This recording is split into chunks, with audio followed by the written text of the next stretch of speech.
Welcome. Please grab a seat if you can.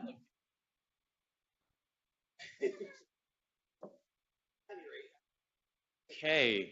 Thank you for joining us for the language access panel today. My name is Astrid Garcia Ochoa. That's a joke for those of you who know Astrid. I'm not Astrid. Astrid is out sick today. We wish her well in absentia.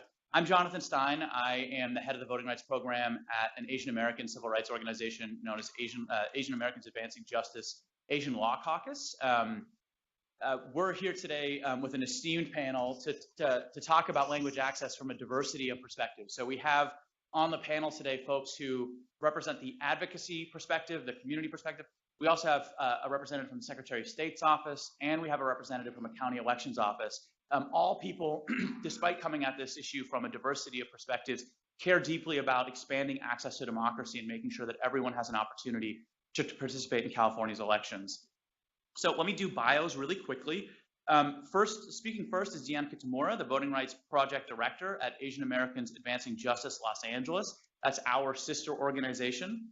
Deanna was the co-author of Voices of Democracy, the State of Language Access in California's November 2016 elections, and the Voices of Democracy report from 2012. So Deanna's been working on language access in California elections for a number of years. She serves on the Secretary of State's Language Access Advisory Committee and LA County's equivalent of the same. Up after Deanna will be Steve Reyes, Chief Counsel for the Secretary of State's office. Steve has been Chief Counsel for Secretary of State Alex Padilla since 2015. He advises on legal policy matters of various kinds. Before joining the SOS, Steve was at the California Community Foundation, and prior to that, he was at MALDEF. Was that short enough, Steve? Yeah, okay. We all hate long intros, so I'm trying to keep this brief. Eren is the Elections Outreach Coordinator at Contra Costa County Elections. She began her service as an elections official in 2006. She's co-chair of the California Association of Clerks and Elections Official Voters with Specific Needs Subcommittee, and she serves on the SOS's Language Accessibility Advisory Committee. So all of us work on language access in a variety of ways, as I mentioned. So I want to just open by noting that as you heard in the first panel and as you heard from the Secretary of State, California elections are at a pivotal moment, a crossroads. We're implementing a major elections change with the Voters' Choice Act. We're implementing automated voter registration. We've brought major reforms to the state of California over the last several years. Once we've implemented those, we then have to deal with census and redistricting. There are seismic shifts happening in California elections over the next 3 or 4 years. And I think little noticed among all those big changes are the expansion of language access in California's elections as well. So because of a bill that we passed last year in California known as AB 918, California will be the nationwide leader in ensuring access to the ballot for limited English-speaking immigrant voters, all right? So in addition to all the big bills, the election reform bills you've heard a lot about over the course of the morning and you will hear more about over the course of the day, we're also taking major steps on language access. That's needed because California has more limited English-speaking voters and more immigrant voters than any other state in the nation. There are over 220 languages spoken in California. We are the most linguistically diverse state in the nation. 44% of our residents here in California speak a language other than English at home. 7 million Californians say they do not speak English well. That's a huge population of folks who are served when we make the steps necessary to open up our elections to non-English speakers. 2.5 million California voters are limited English proficient. So we have a population of voters in California that are limited English proficient that is larger than the entire population of many states across the nation, right? This is an obligation of ours. We have an obligation to lead. And luckily, because of the efforts of many people here today and because of the folks at this, on the panel, we are leading. So we're going to talk, Deanna will talk about AB 918 and the way in which it expands language access in California elections. Steve will then speak about how not only have we expanded the assistance available to limited English-speaking voters, but because of a Secretary of State directive, we have also expanded the number of communities that are eligible to receive that assistance, okay? And hopefully the distinction between those two will become clear, but they work together to expand access to democracy. And Eren will bring the elections official perspective, explaining how advocates and community members can work with elections officials like herself in order to collaboratively and jointly expand access to democracy. And I'll close. I'm pulling double duty as our sort of moderator and as a speaker today because of Astrid's absence. I'll close by explaining to advocates, specifically to organizers, to campaigners, to advocates who are working in communities across California, how they can use these new language assistance tools in order to expand our democracy. Okay, if I forgot anything, let me know. Other than that, Deanna, please take it away. Good morning, everyone. As mentioned, I'm Deanna Kitamura with Asian Americans Advancing Justice LA. One of the subjects that Astrid was going to cover is the Language Accessibility Advisory Committees. And so I'll take that part on. She and I, as well as Eren, are on the Secretary of State's Language Accessibility Advisory Committee, which also is referred to as the LAC. That LAC was established in 2016, and we actually were sworn in this room 2 years ago, I think it was. Yeah. And the reason, the body, we were an advisory body to the Secretary of State on language accessibility as well as election materials. One of the things that we developed, and I don't know if Raul's here, Macias from ACLU, he created, as part of the LAC, created a toolkit so that counties can create their own local LACs to help on the ground in terms of language needs that exist in the various jurisdictions. I'm on the LA County's LAC as well as the state one, and the local LACs are there to bridge, to be a bridge between the election official as well as and the language community, not in terms of only language issues, but cultural issues and other things that the community needs. And what the community can do for the election officials is provide ideas in terms of what language should be covered. So for example, at one point, LA County was covered for Asian Indian. Well, what did that mean, right? And so LA County had to talk to the community to figure out that, oh, well, Hindi is the language that should be covered in LA County. So that's one of the uses for the LAC for the election officials. Which Chinese should it be traditional or should it be simplified Chinese? Those kind of issues, and they can also help possibly review translation or find people to help with translations, help with what kind of outreach can be done, and then have possibly ideas about where to recruit bilingual poll workers, and as well as where bilingual poll workers should be placed. Eren, did you want to add anything in terms of the LAC?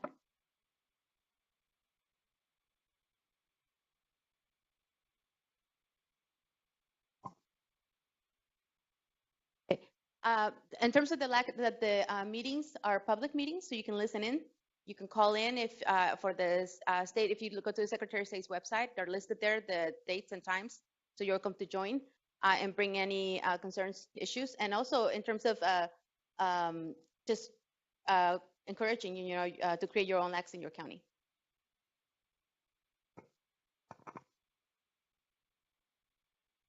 I hit the wrong button. Hold on, sorry.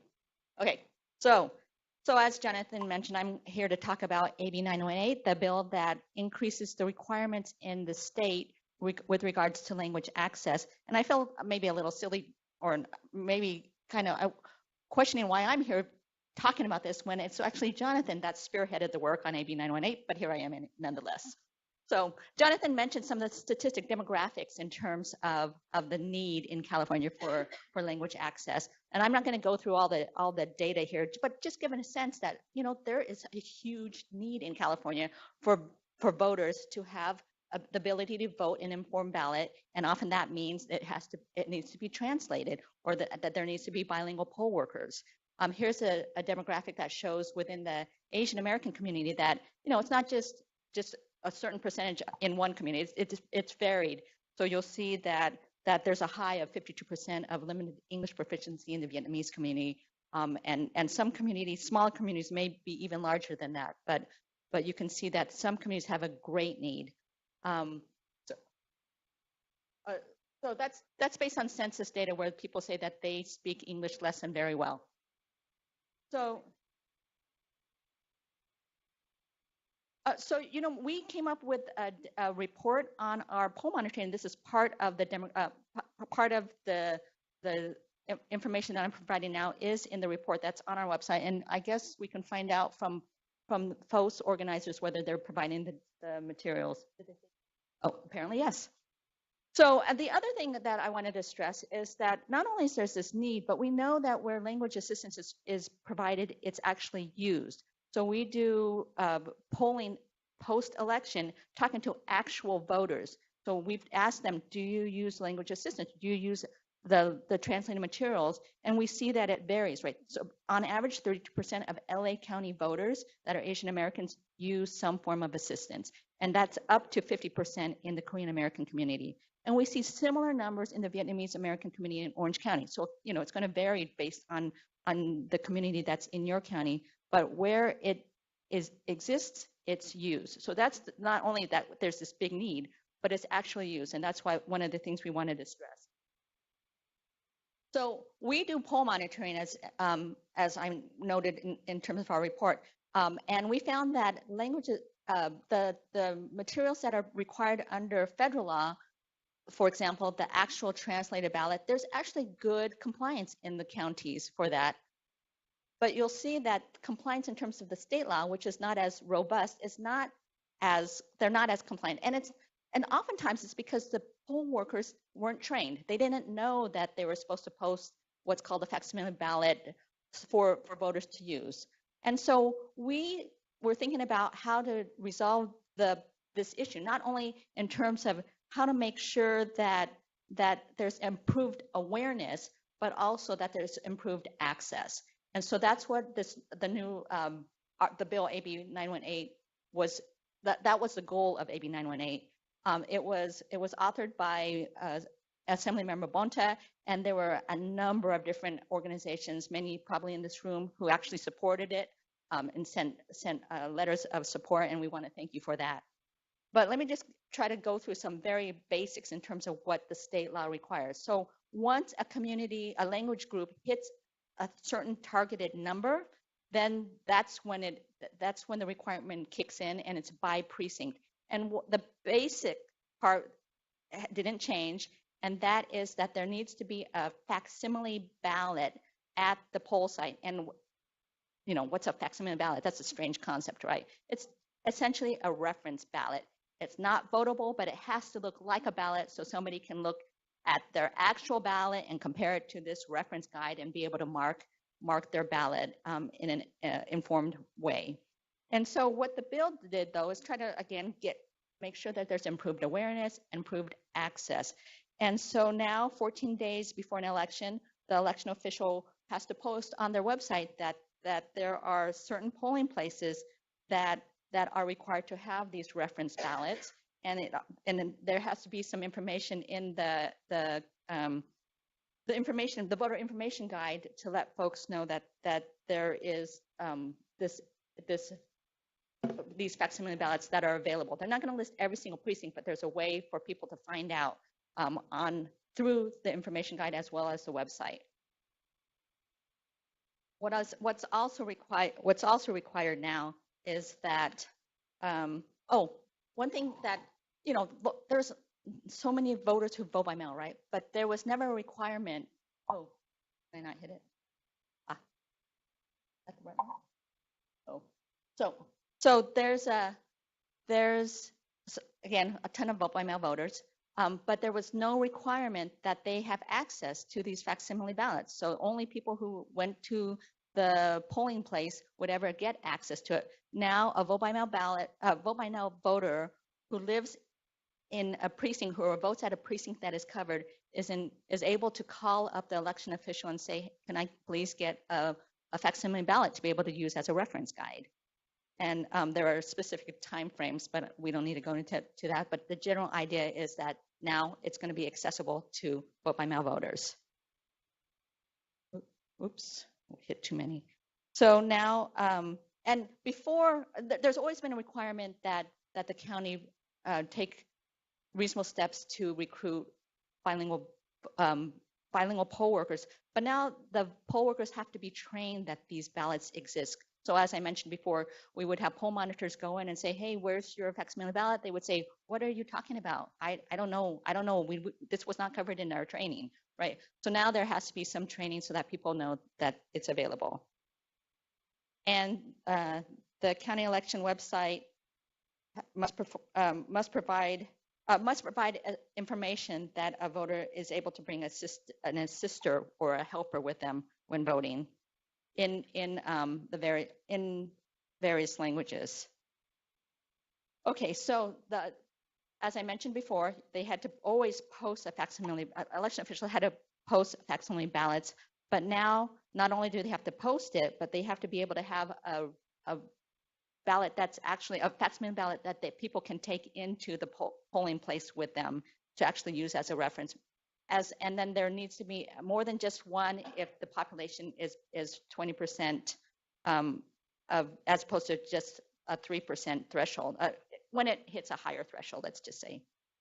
There needs to be signage at the index of registration to let people know, remind folks, hey, that you have this ability to get this, and if they ask an election official for it, then it must be provided. The other thing that's required now is that poll workers must wear something that identifies which language they speak. Oftentimes, some counties that were following best practices were already doing this, but now it's required that they have some signage that explains to voters which languages are available. And one last slide is that, we've talked a lot about vote centers, and in those vote center counties, this also applies so that if a voter has previously indicated that they have a language preference, then they are entitled to get the facsimile ballot sent to them before election day. So I'm out of time, so I'll end it with that. Hello, everybody. Steve Reyes here. I'm with the Secretary of State's office, and let me see if I can get to the.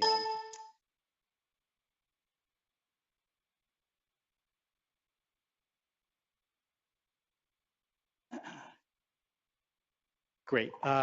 So I want to talk to you a little bit about what our process has been with the most recent language determinations that were made at the tail end of last year, just right before the new year, and to talk a little bit about what's some of the issues and what's in store for the future. So the legislature, within the statute, Election Code Section 14201, there's a pretty significant statement of intent by the legislature. It says, in short, that non-citizens, non-English speaking citizens, like all others, should be encouraged to vote, and therefore that effort should be made to minimize obstacles for limited English. Whoa. Let me go back here. Yeah. I don't know why it's doing that. I didn't design it that way, but all right. So there we go. And so it's a pretty broad statement of intent that really. Oh wow, I don't know how it's supposed to do this. Okay. Yeah. Right. Yeah, good. That'd be good. So it has a mind of its own. Maybe any exorcists here. So that broad statement has really guided the way that language access is supposed to be provided and should be provided to voters in California. And so, as I mentioned at the outset, through two county advisories that our office issued back in December 2017, December 29th, 2017, and then more recently on March 5th, I believe, we issued guidance as to, one, which languages were covered under the Election Code Section 14201, therefore triggering some of the requirements that Deanna has just mentioned. And on the slideshow that you get eventually, I have links to the little world sign with the mouse. Will let you kind of click right onto that and go to those documents. And what those documents do, they provide some of the general outlines of requirements, but then also provide some information and data about which jurisdictions which languages are covered for which jurisdictions. The Secretary of State, as others mentioned, we have a responsibility to make determinations, language access determinations, every 4 years in which there's a gubernatorial election. By January 1st of a year when a governor is elected, we have to come out with these and release these notifications to counties and others about which languages are covered. As Deanna mentioned, counties have a lot more responsibilities.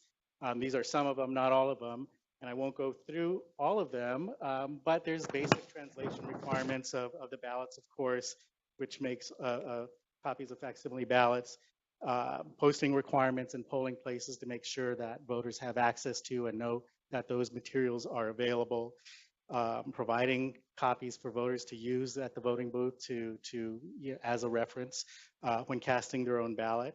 The training element is very important to make sure that the poll workers have that information and knowledge to refer voters to the facsimile sample ballots. And there's polling place listing requirements and posting requirements by the county for their website and in the voter information guide.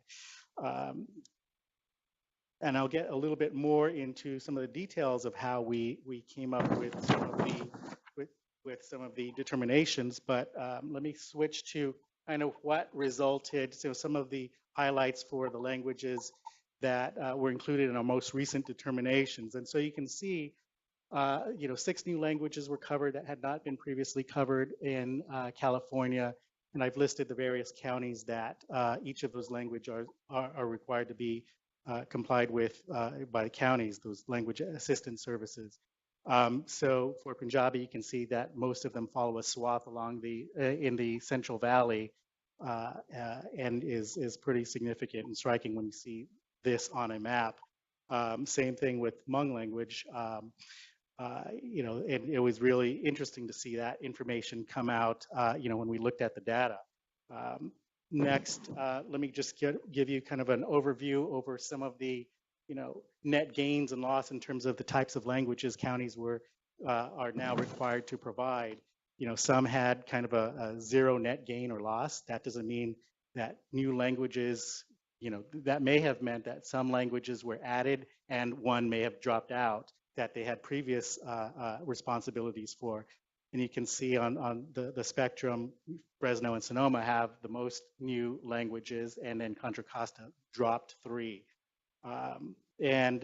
So there's a lot of movement, that this data showed in terms of the coverage between, within counties. One of the, I want to talk just a little bit without getting too technical about some of the methodology we utilize. And so we retained the California statewide database to provide assistance in providing information and data to us so that we could make these determinations. So we relied, for those of you who know Karen McDonald and Nicole Boyle, they were instrumental in helping us secure the data and run the numbers and do some of the aggregation or deaggregation that's required. What they had found when they started surveying the data, that the existing data sets weren't sufficient. And so what we did was request a special tabulation, a special run of data that didn't exist from the Census Bureau. And so they provided, thankfully they agreed, they provided it to us. And the result was, in our view, quite striking, because it allowed us for the first time to have this really granular level of data with lots of information about, limited English proficient voters. What it was provided in the census tract level, and then we had to do some calculations to get it into registration precinct levels so that counties could use it in their, when they deploy service. There's a couple of, and I won't get into too many details, but there's 3 coverage methods for triggering requirements under 14201. One, there's a formula-based requirement where 3% or more of persons who are 18 and over and who are members of a single language minority, I'll talk a little bit about that later, and who are limited English proficient, that triggers coverage. There's also a need-based criteria or trigger where if the Secretary of State determines there's a significant and substantial need for coverage, then the Secretary can designate those languages as well. And finally, there's a provision where community members and advocates can make recommendations to counties or to our office, and we will take that into consideration. My time is quickly running out, so I will skip some of this. These have nuclear physics and radioactive formulas, but I couldn't find anything else. This slide is meant to kind of describe some of the complexity in terms of and challenges in applying this formula. For example, and I'll just highlight one point: single language minority is not defined anywhere in the elections code. And in fact, I think the term surfaced after its usage and passage in the Section 203 of the Federal Voting Rights Act. And there had been a number of triggers and formulas that preceded that, mostly with respect to bilingual assistance, but there were many challenges in trying to figure out exactly what constitutes a single language minority. And what we elected to do was to follow some of the Section 203 federal guidance in the definitions of single language minority. Couple of more slides. I won't get to, I can get some questions later. Talked a little bit about community advocacy. Sutter County, I'm not sure if they're here or not, but they did a great job in providing us with information from community members, from their own demographic data to urge that we include Punjabi as a covered language in Sutter County. They had Hindi previously and said, we don't have any Hindi speakers here. We just don't. And the data that we received from the Census Bureau confirmed that as well. What we have done, and through the links that were provided on the first couple of pages, we provided the full data sets so that you can use all of this, and as Jonathan was mentioning, to go out and do your outreach, to identify where needs exist and to do education and outreach, or for those communities and languages that were not covered, to provide additional services to them. Section 14201 is not a ceiling for coverage and service requirements. It's the minimum, and so counties are free to exceed and provide additional services. And some counties do. LA County, for example, maintains additional services for many of the communities it's provided services to previously. One last thing here. Looking ahead, there's the formulas aren't perfect, the data isn't perfect, and the data, as I mentioned, the formulas, as I mentioned, they're over 40 years old. They came to existence in various forms in the 1970s, and there's a need to update things, in my opinion. We have better data. We can probably provide different levels and tiers, perhaps, of services to folks who may not meet any numerical thresholds or criteria. So we have to think a little bit differently about it. And our voting systems are now becoming more capable, and they solve a lot of the issues relating to providing access to voters who can actually vote a ballot, perhaps. But I want to kind of highlight this Where To book. This was something we found in our archives. It's from March Fong Yu, former Secretary of State, and it is from 1979.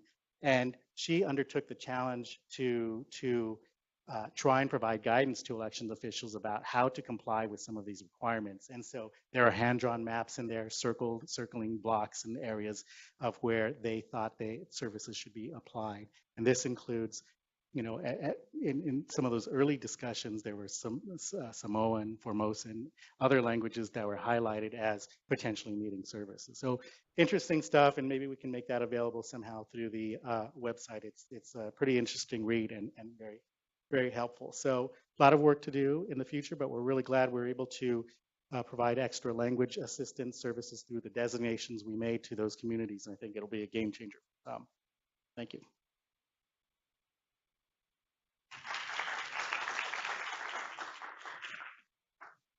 Good morning, everyone. My name is Eren Mendez. I'm the Elections Outreach Coordinator for Contra Costa County, and it's my pleasure to be here. I love what I do because my background has been in community organizing since I was like 5 years old, probably. And I get the privilege, to serve in one of the 58 counties in California and in a very specialized, capacity. In my office, I'm the cheerleader, I'm the advocate, so I kind of I feel I identify very much with the advocates in this room. And I do understand also the behind the scenes. There's some limitations. There are some things that we can't always provide everything. But I want to tell you that, my colleagues, and I speak, obviously for myself, our county, but our colleagues, we do take all those requirements extremely seriously, and we do try, our best with all the resources that we have, to make, to follow not only the letter of the law, but the spirit of the law as well. So, I'm very proud of being part of the LAC as well. And my topic, and intentionally, it's a very simple presentation because I feel that all of you, the fact that you're here in this conference and the fact that this conference exists is because we do have the sense of collaboration in mind. This is something we're here because we want to, make a difference in our community and push our agenda for whatever that might be. This is the beautiful part of America, I think. My little illustration there, I'm not an artist, but when I was thinking about this was collaboration, and it kind of sort of looks like a little backwards reflection, but I really want to encourage you to, get in contact with your local county offices and be unified in a message, that is going to be really the win-win for all, that you can be a reflection, reflect the message, help us reflect your message as well, whenever it applies. So it is earlier today when someone was mentioning about, and I talked to her afterwards about the location at Apple, for example, for a vote center or something like that. Those are great ideas. The challenge that our offices have is, do you have a contact? Do you know who we talk to be able to get the permission to be, especially for the vote centers? That's a very challenging, request. We need the help of advocates like yourselves, to not only, provide poll workers, become a poll worker yourself. If you've never done so, you'll get to see behind the scenes some of the stuff that we talk about, that we make great plans and we provide a number of things and resources for our poll workers, and we cannot, do elections without them. But the implementation, it's where sometimes there's a gap, and there's definitely room for improvement.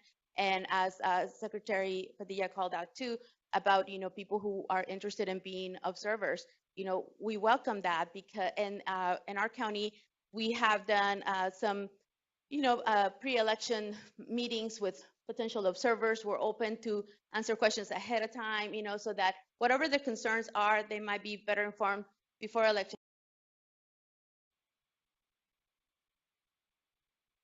They let us know if anything is going on in our counties, and they can disseminate those messages. So, I just can't emphasize enough just the collaboration. Just be willing and do put pressure on us, our as staff, to be able to address your issues. We have the state LAC, and that's also a platform for you to listen into the meetings, participate, email questions, all of these things like the toolkit, the Punjabi experience that we had. Those came out of those phone calls and that participation. So if you feel that your county maybe is not receptive, or is, you need another platform, please, contact, listen into the calls, and then they're public meetings. So the information is on the Secretary of State website. I want to just show this illustration. This is a mock-up, and this is very early. But one of the challenges that we have in languages, so Contra Costa is up to last year, we were English and Spanish only. Now we have Chinese. So we had new challenges, how to streamline our messages. So we had to go to the drawing board and go through the beginning. In the beginning, why do we have this flyer? Why do we have this piece of information? Is it the law? Is it that it looked pretty? It looked interesting, and then what is the priority, the message? But what we found was that we wanted to simplify. And I know a lot of our past conferences, we've talked about a lot of use of iconography, and iconography could be very effective, with transmitting translations, or in lieu of translations, just sending the message. So what we're doing, and this is something we are creating, like a poster board of all the different things that are required for us to post. So, we have highlighted some of the features of our accessibility equipment. We were talking about provisional voting. anyhow, we wanted to have some input from the community too. And we were at a meeting in the Bay Area in Richmond, and it became a pretty heavy meeting where people were very, adamant about, and stating things as facts like provisional voting doesn't count. And, ignoring the fact that as election officials, we do go through great lengths, and provisional voting is actually a safety, net for voters to exercise their right, So it was an interesting exchange. As a result of that, we were trying to, create something that would be simple, to just say, your name is not found. As simple as that. If your name's not found on the roster, there's a number of reasons why, and then provisional voting is available there. And we were trying to, go through the scales of justice. It's equal to scanning your ballot is equal to dropping it off in the ballot box. But I just bring this as an idea to help us and help your counties. When you have messages that you are interested in bringing forth, we put it on our voter information guides. But this type of illustrations, if you will, they're available for you to help distribute, or whatever the topic is that you're interested in, help disseminate this information, because that's you're the extension, and you're the ones that can get to the people that really need this type of stuff. These are, like I said, just mock-ups. But as a result of that meeting that I mentioned in Richmond, we ended up talking about different topics that they all had. And we are actually going to be creating an advocate reference guide, but we are not only listing the issues and the voter rights, but the responsibilities of the voter, as well as as an advocate, what can I do? What is the role? So we put in the issue in a form of a question. So I'm a new citizen, like, now what? What do I do? But also putting in what the role of the elections office is. And then what is the role, or what can you do as an advocate? So if any topic, so we're going to have, or like I said, we're drafting it right now. And when we get it, then we'll be happy to share. There's always room for improvement and things like that. But I really wanted to share that perspective and challenge you to, like, whatever issues you have, sometimes you already know what the ideal answer in your mind might be, and share it, and let's see where we can, work together. But if any of you too, especially with the vote center model, I can encourage enough to help find workers, help find also staff, because at the offices, like in our office, we are recruiting, bilingual staff constantly, especially temporary help, seasonal help. And I think everybody that always helps training co-workers, we're talking about lack of, or maybe the quality of it. We need trainers or people who are interested in that. And I know you guys probably know a lot of people or contacts, just please. So collaboration is the name of the game, and I'm happy to entertain questions with the rest of our colleagues, but thank you.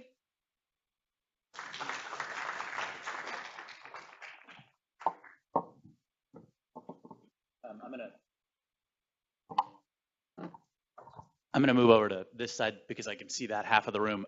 Before I get started on my presentation, I just want to really underscore Eren's point about collaboration. So how many people in the room are advocates or community members or longtime concerned citizens who have had an extended conversation with their county elections office? One, two, three people, right? And this is the most civically engaged group of human beings in the state of California. And 4 of you have had a conversation with your county elections office. I would really encourage you, if there's a question about election administration in your county, please do reach out. Elections in your county are run by regular human beings who live in your communities, just like you do, people like Eren. I have never emailed Eren and asked for a meeting and heard no to ever, not once. And that's true for the Contra Costa office, but a bunch of county elections offices around Northern California. If I ask for a meeting, people are willing to have a conversation. Now, bring value to those meetings, help them do their jobs better. But I really do encourage you to see your county elections office as a collection of concerned citizens, as you are, who want to make elections work better for you. And I'll ask a second question. How many of you have ever attended a Secretary of State meeting or workshop or any sort of event at the Secretary of State's office or with the Secretary of State's office? One single human being. So Steve, the language access advisory committee, the LAC, at the Secretary of State's office. As Eren mentioned, those are public meetings. Anyone can call in. Anyone can join by conference call. Anyone can go to the Secretary of State's office and be there in person if they're able to, if they're local to Sacramento. The fact that Punjabi coverage is so widely spread now across California is in part because of the advocacy that community leaders from the Punjabi community did. The fact that, Steve, if you can correct me if I'm wrong, but the fact that Arabic is covered in San Diego, the fact that Syriac is covered in Stanislaus, is because this is new language assistance for communities that historically have never been able to get a ballot in their language. And that's because they step forward, or advocates from those communities step forward to make the case to the Secretary of State that help was needed. Okay? Yeah. Yeah.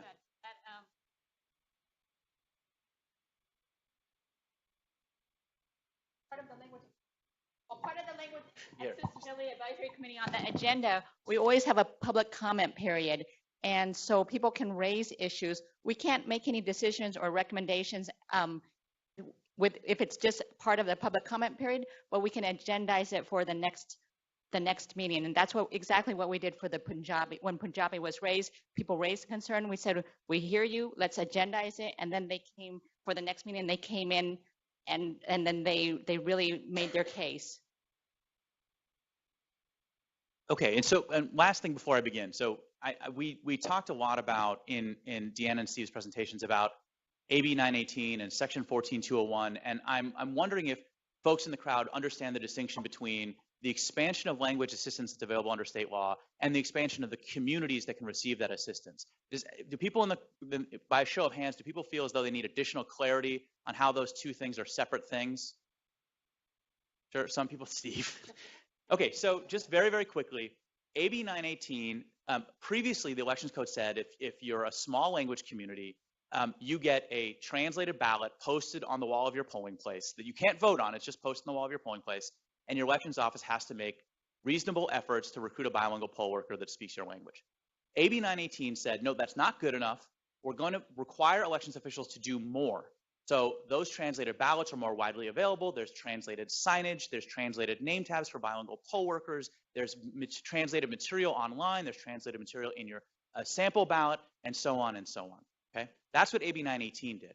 And what Steve talked about was through a Secretary of State directive that came out just at the end of last year, the Secretary of State is now requiring, well, through a formula in the state law and through its own discretion, is saying that all those new language assistance requirements that came out in AB 918, those apply to more communities, more language communities than they did before.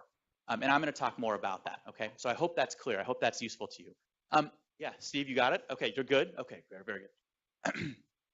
So I want to just, I didn't know Deanna was going to use the same table, but it's worth reiterating. We have a humongous population of folks who are limited English proficient in California. Over 1/3 of California's Latinos and over 1/3 of California's Asian Americans report that they are limited English proficient. So that's 5 million Latinos, that's 2 million Asian Americans. It's a huge population of folks who require, if they're going to be granted full access to our democracy, some form of language assistance when voting. This is the languages that previously had received coverage. And when I say coverage, what I mean is languages that were previously eligible for the language assistance in state law. You see the leftmost column is the languages that were covered previously and continue to be covered. The middle column are the ones that are added because of that Secretary of State directive from the end of last year. And then languages that lost coverage are on the right-hand side. Okay, we're going to talk more about this in a second. Oh, here's a whole bunch of data. This is probably not useful to you, but I want to focus your attention on the new languages section. So in Armenian and Farsi, thousands of precincts will have these translated ballots, and then the other languages are in descending order. What's useful to know here is that when a language is quote unquote covered in a county, that doesn't mean every polling place in the county will now have a ballot in Farsi, or every polling place will have a ballot in Syriac. It is specific to the neighborhoods and the communities where the language population lives, okay? So that will be relevant in just a second when I talk about how to use these tools as organizers or advocates. Okay, so counties that are offering substantial new language assistance is a little bit of a reiteration of what Steve said, but I want to draw your attention to one consistent theme. So Fresno County previously now added a bunch of additional languages: Hmong, Korean, Punjabi, Filipino Tagalog, and Vietnamese. It's a huge expansion of language access in Fresno County. In Kern County, they added Punjabi and Filipino. What's consistent about these two? They're in California's Central Valley, and you're going to see a recurring theme. Additional counties that added new languages. Sacramento added Punjabi and Hmong. San Joaquin County added Punjabi and Filipino, again, in the Central Valley. Stanislaus County added Punjabi and Syriac. Merced County added Punjabi, Hmong, and Chinese, again, in the Central Valley. There has been an enormous expansion of language access in Central Valley elections specifically. So if you're an organizer from the Central Valley, or if you are connected to an organization that works statewide and you can get in touch with your colleagues in the Central Valley, it's your obligation to let them know there has been this enormous expansion specifically in the Central Valley region, where new communities that have historically not participated at the same rates, are going to have access to translated materials for the very first time. So communities, language communities that are receiving language assistance for the first time. Punjabi speakers, as Steve mentioned, an enormous expansion for the Punjabi community. So if you're not familiar with the Punjabi community, you may think to yourself, oh, they're probably very similar to the Indian American community. I grew up in an Indian American home and an Indian American community in Silicon Valley. Our family moved there before Silicon Valley was Silicon Valley. A lot of the Indian American community that lives where I grew up are people attracted to the tech sector and in the information economy. The Punjabi community immigrated to California decades before the community of folks that I grew up with, right? The Punjabi community has been part of California's Central Valley for over 100 years. They're heavily invested in the agricultural sector, the manufacturing sector, and a variety of other sectors. And they are too often overlooked. And as evidenced by the fact that for many, many years, California was offering Hindi language assistance in Central Valley elections, not appreciating that this was a Punjabi-speaking community, not a Hindi-speaking community. So we've addressed that, and now the Punjabi community is going to receive the assistance they deserve and they need in a variety of these counties. Hmong speakers will receive assistance in Butte, Fresno, Merced, Sacramento, and Yuba. And the one consistent theme across all of these two categories is, of course, the greatest possible expansion is in the greatest expansion is in the Central Valley. Ilocano speakers and Syriac speakers are getting expansion. Kern, San Joaquin, Tulare, Stanislaus. Again, want to point out this is the Central Valley. So at this point, I think I'm beating you over the head with this theme, but it really is important that if you have colleagues in the Central Valley, you can speak to this. You can speak to them. You can raise their awareness. If they're not able to be here today because we're in Los Angeles, or if they're not connected to advocates who are in the Bay Area, it's our obligation to get to folks in the Central Valley and let them know that this is happening. Now, it's not just the Central Valley. Farsi speakers will receive coverage for the very first time in Los Angeles County and Orange County. Arabic speakers will receive coverage in Orange County, and Armenian speakers in LA County. And what is my fun little graphic that I have for Southern California? It's traffic. I'm from Northern California. You can boo me if you want. I don't care. If you want more information specifically about which counties and which language communities and in which counties, you can go to the Secretary of State's website. So what I do is I just Google California Secretary of State directives for elections officials. It's a mouthful, I suppose, but you can find it on their website. This is the link. I hope that our materials will be available to all of you. In addition, Deanna and I, we should really make sure that everyone can find that language access report we wrote. If you Google Voices of Democracy and Asian Americans Advancing Justice, you should be able to find it. It's the largest ever examination of language access in California elections. It has a variety of data and interesting information. So how can you, as advocates or organizers or leading campaigns, how can you use these tools? First and foremost, call your elections office. Ask for the person who handles language access issues. Okay, that's a real person like Eren or someone like Eren who will probably be willing to email with you or have a phone call with you or meet with you in person. Ask where they think the facsimile ballots will be available on election day. So as I said, if a language is covered in a county, that doesn't mean every single polling place in the county is going to have that translated ballot. It's specific to the neighborhoods and communities where folks live. So what you can do is you can figure out through a conversation with your elections office, where will these translated ballots be available? What part of what town, et cetera. Technically speaking, the elections office has to post this information online 2 weeks before election day. But trust me, our elections officials are prepared months in advance. They'll know where this information is. So a lot of elections offices will be willing to share it with you. Others may be a little more hesitant, but hopefully you can build a relationship and get there. Then what the point here is, take this information with you when you do GOTV work and you do voter education.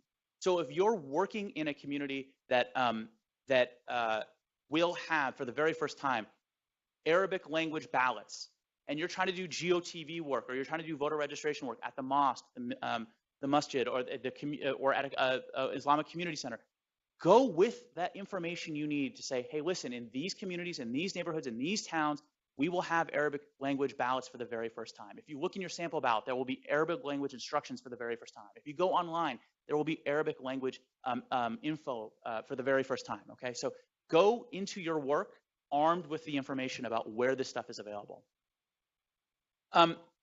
Additionally, inform voters when you're doing your GOTV work, when you're doing voter registration work, let folks know that the facsimile ballot exists.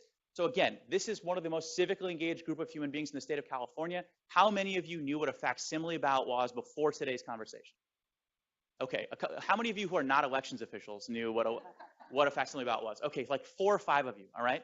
So people don't know this exists. We do a ton, every year, every election cycle, we do a ton of work in immigrant communities, letting people know about language materials. They don't know the facsimile ballot exists, okay? So let people know. Let people know that they should ask for it at their polling place. And if they are asked for it under the terms of state law, they have to be provided it. If people are vote-by-mail voters, let them know that they can request a vote-by-mail ballot. So if you're registering folks to vote, and someone says, oh, I want to register to vote as a vote-by-mail voter, let them know they can call their elections office, and if they're eligible for a translated ballot, the elections office will have to send it to them. I recommend that you do that work with the phone number for your elections office in your back pocket, okay? Usually when people do GOTV work, they don't carry that information with them. I would suggest that you begin to do that. Additionally, you can get a facsimile ballot if you yourself live in the community and you are in a precinct that's covered for a language. So let's say you're doing voter registration in the Hmong community in the Central Valley. You live in a place where you can get a Hmong ballot. Okay, get it in advance of election day, and you can actually show folks, look, for the very first time, here's a California ballot that's in Hmong that speaks to the needs of our community, okay? And if you yourself are not in a position to do that, I urge you to speak to your colleagues that are in these communities to let them know about these opportunities. In order to make this, the law more available to, accessible to elections officials, we're creating a toolkit. It sort of lays out the requirements of the law. We'll be holding a webinar shortly that lays out the requirements of the law. So we're trying to make sure that elections officials have the support they need to implement. And I think that's it. I'm done. Okay. I just wanted to add one thing, and that is there's also federal law that requires language assistance, and it's much more comprehensive than the state law. We focused on the state law today because there is the new components based on AB 918, and also because there is the new determinations by the Secretary of State for newly covered languages. But I just want to make sure that folks know that they should still be doing advocacy and public education regarding the federal requirements as well. Right. Okay. So Troy is our mic runner. Do people have questions? Yes, right here. Go ahead. So I maybe misunderstood this slide. Was Japanese and Hindi dropped entirely? But not in certain communities. You want Steve? LA County covers Japanese under federal law voluntarily, but it's not currently covered anywhere else in California, and it's not covered under state law. Yeah. And curious, what languages did you lose up in Contra Costa County?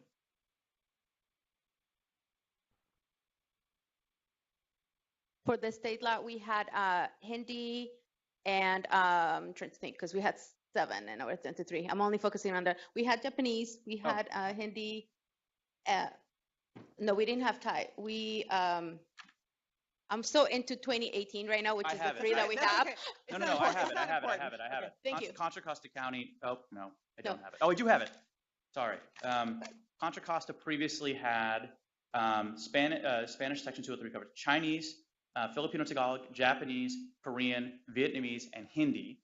And now it just has Korean, Filipino Tagalog, and Vietnamese. So it lost Hindi, it lost Japanese, and it lost one other. But we added Chinese, into the right. So Chinese went from a state language to a federal language. Federal language. Yeah.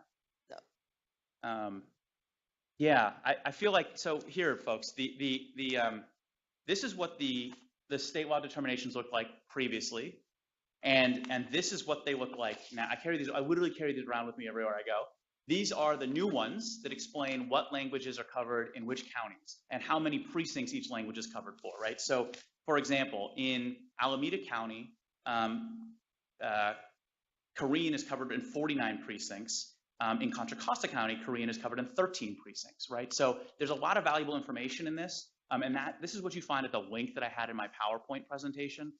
So if you're able to find it that way, that'd be great. I guess you could approach myself or Deanna or anyone really afterwards if you'd like to sort of a more direct instruction on how to find it.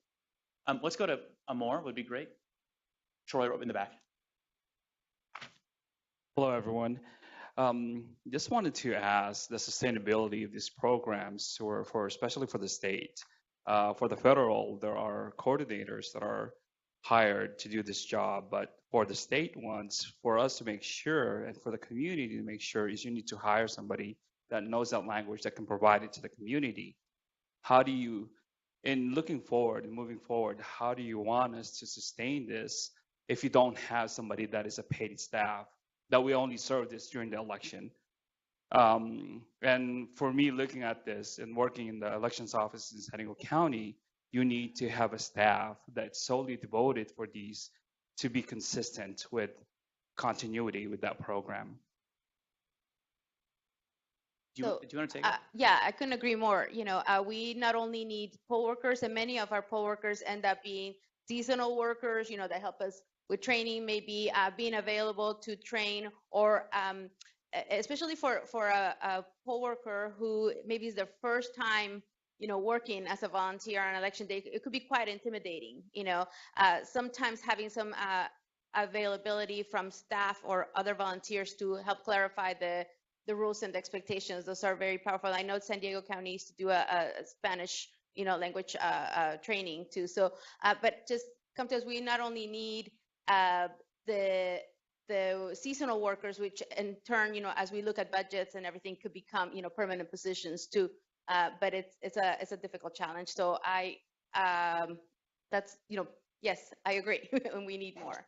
Can I just add that, so when I work with counties, it's not that common where a county has made the investment of resources necessary to have a staffer specific to each language. So San Diego County does this, where there's a staffer who is responsible for outreach to and working with the Chinese community, the Spanish community, the Spanish-speaking community, the Filipino community, the Vietnamese community. A couple other large counties make that commitment.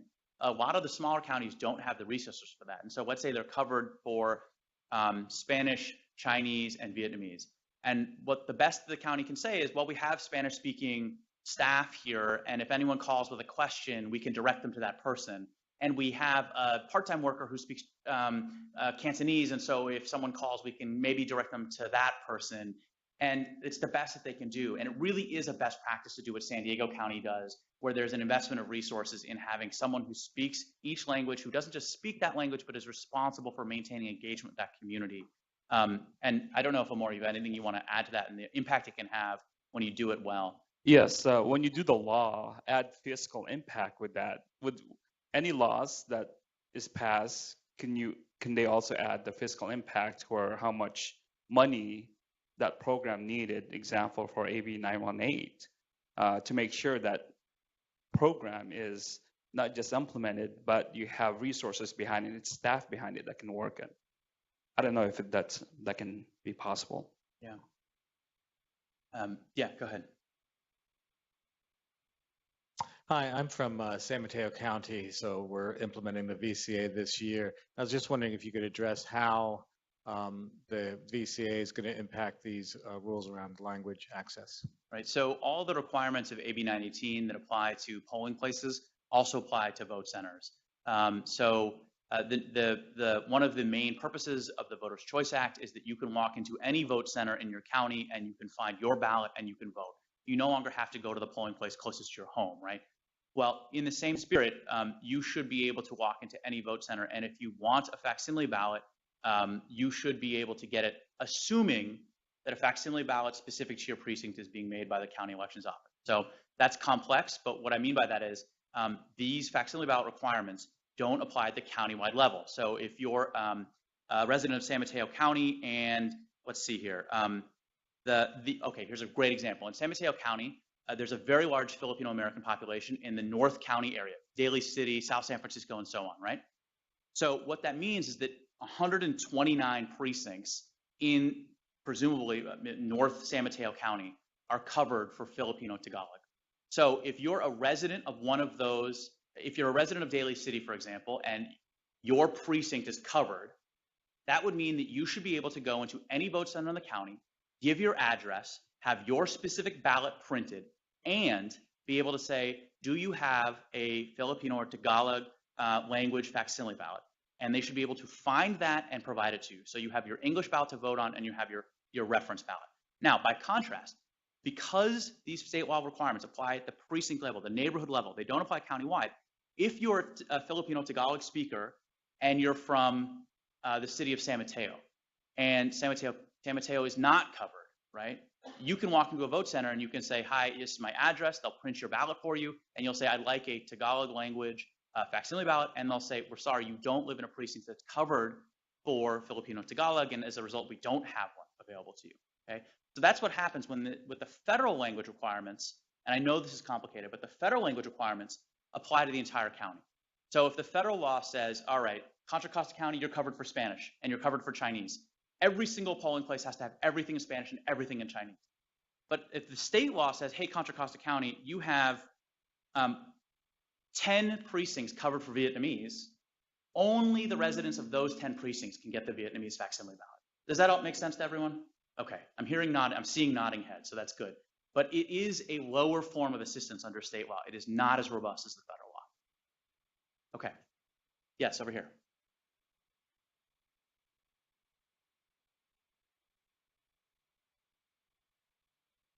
Thanks. I think going back to one question before that, I think you kind of addressed part of my question, which is, dialects in different languages.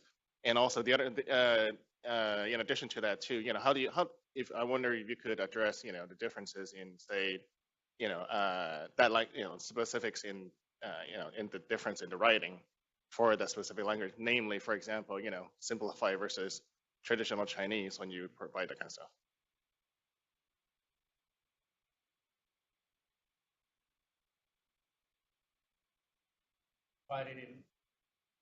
And let's see if this connects. Okay, so we in the information we provided in the data that's available online, we provided, the breakdown of the language or dialect that was reported by the individual as part of, when it was originally collected as part of the American Community Survey.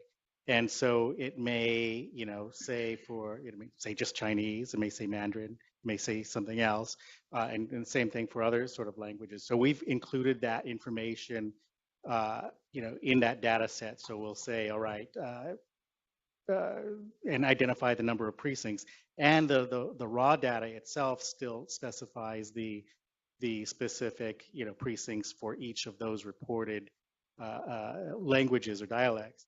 One other thing that, is it Troy? Amor, I'm sorry.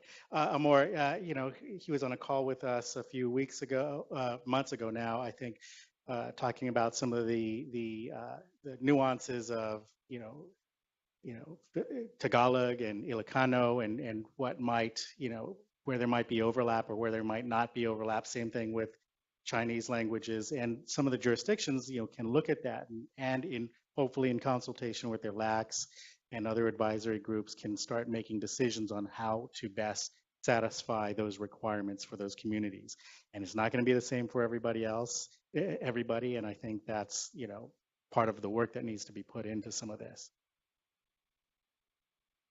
Yes, sir, you. And then we'll go to Julia, you'll be next, and I think we have to wrap up after that. Sorry.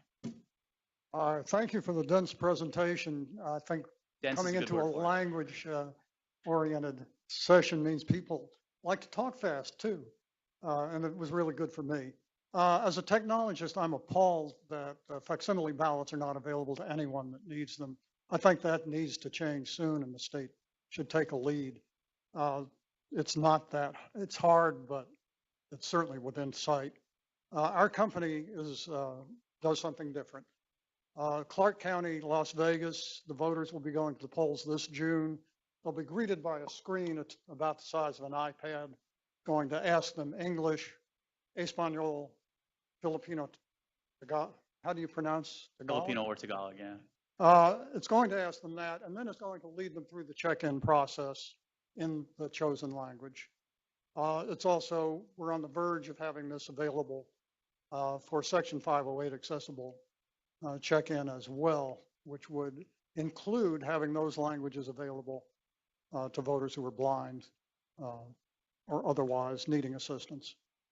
I'd like to ask California, is this something you can get done within the next couple of years, or is this going to have to be like VoteCal and make it 10 years before your voters can look at a screen in their own language, make their own decisions right on that screen instead of having to have someone to talk with? Thank you.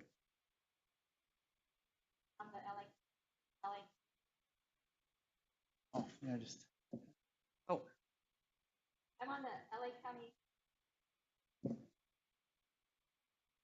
The LA County Staff Committee that is working to modernize. What is the deal? Here we go. I'm on the LA Staff Committee, which is a committee that is trying to modernize what's going on in LA County. And it's going to be county by county specific. So in LA County, once the new model is adopted and implemented, it means that a voter will be able to go to a touch screen and be able to select a language, 9 or 10 languages. I'm blanking. 10 languages, and then vote in language. And so that's based on Section 203, the federal law. But it won't be available under the state law unless Dean is going to change that. Oh, it will be. That's fantastic. So it will be also available in Armenian and Farsi and the other languages that were posted up there for LA County.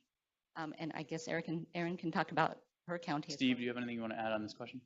Well, a couple of things. I mean, there's a lot wrapped up in that question in terms of timing for certification of systems and, that are presented and what they can do, can't do as per state law or and what may be required or not required. And, I know you raised that question in the earlier session, and I think that the secretary said he'd be looking into that information, which is what we would do. So, sir, we only have just a couple of minutes left, so I'm going to give the next opportunity to Julia. You all right? Okay. Sure. Well, we have time for one additional question, and I'd like to hear from someone. Here we go. We'll go to Andy, and we do have. Sorry, 1 second, Andy. We do have opportunities for folks to come and speak with us one-on-one if you have follow-up questions or questions they didn't get to ask. Curious whether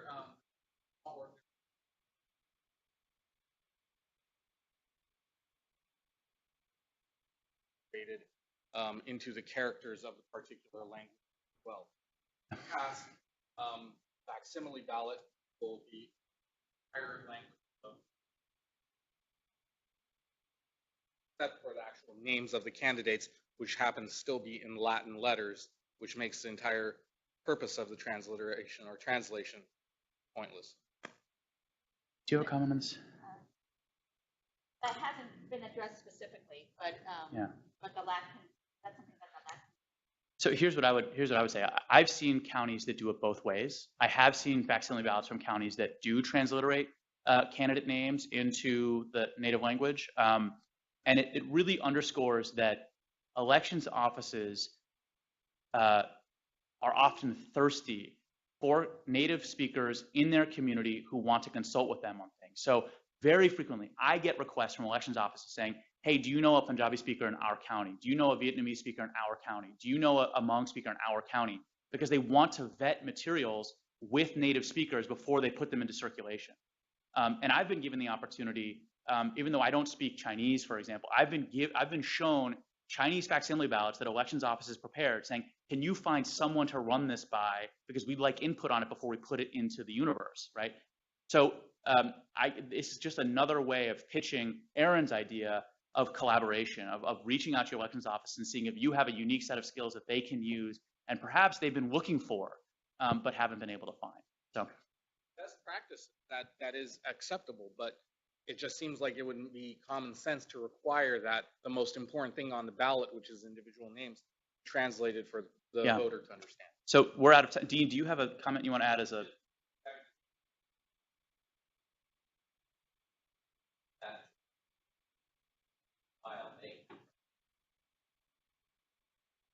Want that to be listed on the multilingual materials like that. Okay. Thank you all so much for making some time for this important topic. We very much do appreciate it. And please do, if you have follow-up questions, you want more information, or you want the links and reports that we mentioned, please come and approach us. Thank you so much.